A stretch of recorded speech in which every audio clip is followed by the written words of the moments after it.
Hi class, how are you? We are now in the quarter 4 and this is your teacher Jerilyn again to bring you more lessons in computer system servicing. This video is good for weeks 1 and 2. Your topic will be the criteria for testing electronic components. For your learning competencies, determine criteria for testing electronic components. Specifically, obtain and clarify work instructions based on job, order, or client requirements. 2. Consult responsible person for effective and proper work coordination. 3. Obtain and interpret data sheets or application notes based on the manufacturer's specifications. 4. Define testing criteria to ensure that components meet technical and quality requirements. And 5. Document and communicate testing criteria to relevant personnel. For your guide questions, what are the criteria for testing electronic components? How do these criteria help you in computer system servicing? These will guide you to achieve learning competencies. Electronic components are essential elements of circuit which helps in its functioning. These elements are found in the tangible aspect of computer system, which is commonly known as the computer hardware, most of which elements are found especially in the inside box of the system unit. So we have what we call the active components and the passive components. Here are the components that composed of the active components. And we have here our passive components.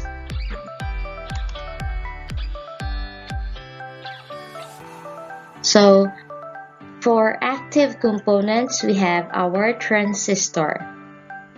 Try to look at the picture and check if you're familiar with it. So active devices supply energy to the circuit. Transistor is formed from two words, transfer and resistor. Thus, it transfers resistance from one part of circuit to the other. We also have batteries as our active components. Batteries generate electrical energy by the process of electrochemical reaction which takes place inside it. Cathode ray tube. So it is used in picture tube in television circuit. It is controlled by an electron gun. Electron beam strikes the phosphor screen and gets illuminated. Resistor. Resistor has the characteristics to provide hindrance or obstruction in the path of current. Resistors are generally used as current limiter for protecting active components from breakdown. This resistor is now part of our passive components. So when we say passive components, so these are the components which obstruct the current or supplied energy. A inductor is also part of our passive components. So it allows DC to pass through it and block the AC.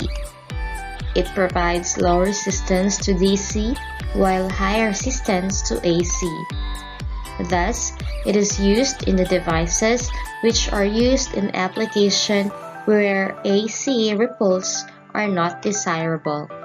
Besides, inductor stores energy in the form of a magnetic field. Capacitor. It is used in the circuit to store electric charge.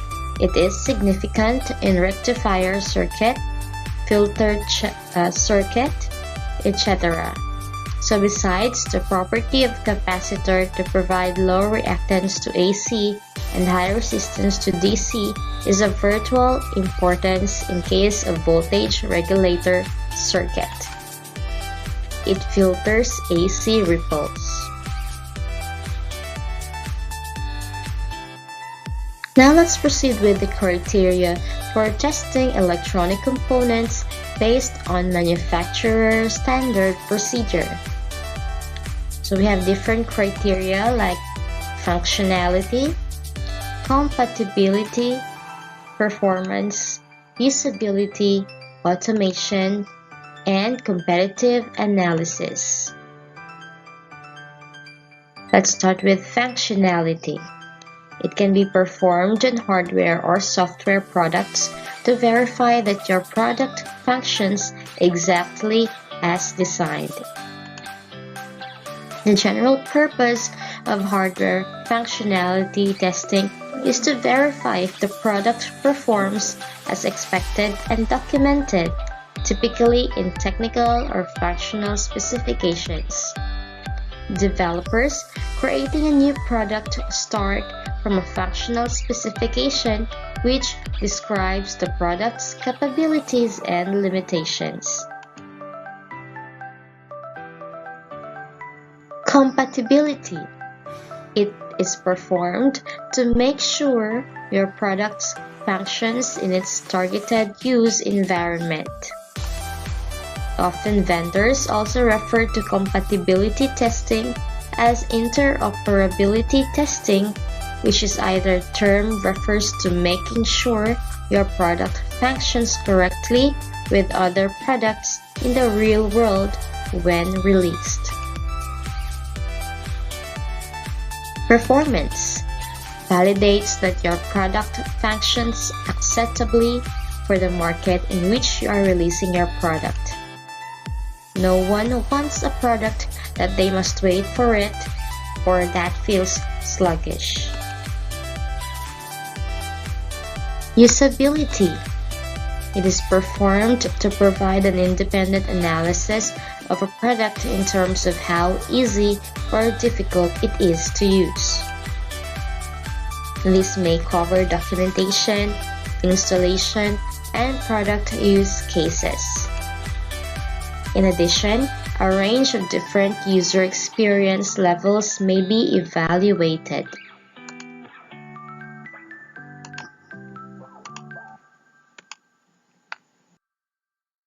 Automation allows you to perform repetitive testing quickly and easily by scripting your product with one of many different industry tools. Competitive analysis compares your product to similar products already in the marketplace. These may be products that you've previously released or competitive products so that you can highlight your advantages, whether performance or usability. Now let's proceed with the criteria for testing electronic components based on skills of hardware or network technician. We have interacting with computers, collecting data and information, problem solving and decision making, communication, consulting and advising others, inspecting equipment, structures or material, documenting and recording information, developing objectives and strategies, and training and teaching others. Let's start with interacting with computers. Using a computer or computing system for a computer hardware field technician means speaking the machine's language. Be sure you understand how computers interact with humans and learn to match your thinking to the machine. Collecting data and information. Being a computer hardware field technician is not unlike being a private eye. Much of your job involves diagnosing and repairing a problem. This task has a lot in common with solving a mystery. A big part of the job involves collecting as much pertinent information as possible in order to diagnose the problem. We also have problem solving and decision making. Problem solving is vital to being a computer hardware field technician. Connecting the dots to determine the problem and then deciding the correct course of action to take in order to solve the problem is a very important part of the job. Communication. It is a key skill in almost any job. Every day we communicate with others, whether it's face-to-face, on the phone, or via email or instant message. A computer hardware field technician must be able to communicate effectively with clients and co-workers to share information and solve the problems that arise in the everyday life. Consulting and advising others. A computer hardware field technician often ends up advising others on a variety of tasks. A good field technician can foresee the outcomes and effects of various IT strategies and advise management as to the best course of action accordingly. Inspecting equipment, structures, or material. A computer hardware field technician must ensure that the equipment is operating properly within its environment. In order to determine what is not working properly, a technician must have a firm understanding of the equipment and all its components and how they work together to perform properly. And this will help the computer hardware field technician narrow down the options when troubleshooting. Documenting and recording information. These are baseline metrics that computer hardware field technicians must keep track of in order to properly diagnose a healthy network or computer system. This information is essential to ensuring the system is running properly. It is important that technicians monitor the efficiency of computer hardware and adjust if the system is running slow. Now we have our developing objectives and strategies. In order to create a smooth working network, a good IT technician must maintain a proactive strategy that involves maintenance, frequent error scans, and creating safeguards. These activities will help to prevent any major issues or problems. And lastly, training and teaching others. There are two main tiers of training for a computer hardware field technician. The first is creating the best practices environment by offering continual training that keeps staff members up to date on new developments in the IT field. The other is training users on how to correct or prevent any problems or issues that may arise. And it's time to check your knowledge. The criteria for testing electronic components can be based on the manufacturer's standard, procedure, or on skills of computer hardware network technician.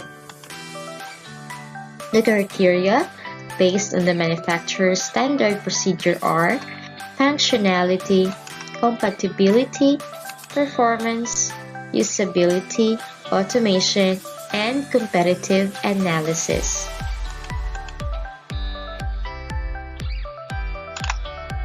The criteria based on skills of computer technician are interacting with computers, collecting data and information, problem solving and decision making, communication, consulting and advising others, inspecting equipment, structures or material, documenting and recording information, developing objectives and strategies, and training and teaching others. These criteria are necessary to be considered in selecting the proper and appropriate electronic components to be used in CSS. And we're done. So here are your activities for weeks 1 and 2. So you refer to your learning activity sheets and answer activities 1 and 2 in pages 4 to 5. Then reflection in page 5. So once you're done, same process. It can be sent using USB or online through Messenger or email. That will be all for weeks 1 and 2 class. See you next week. Thank you for watching. Goodbye and God bless.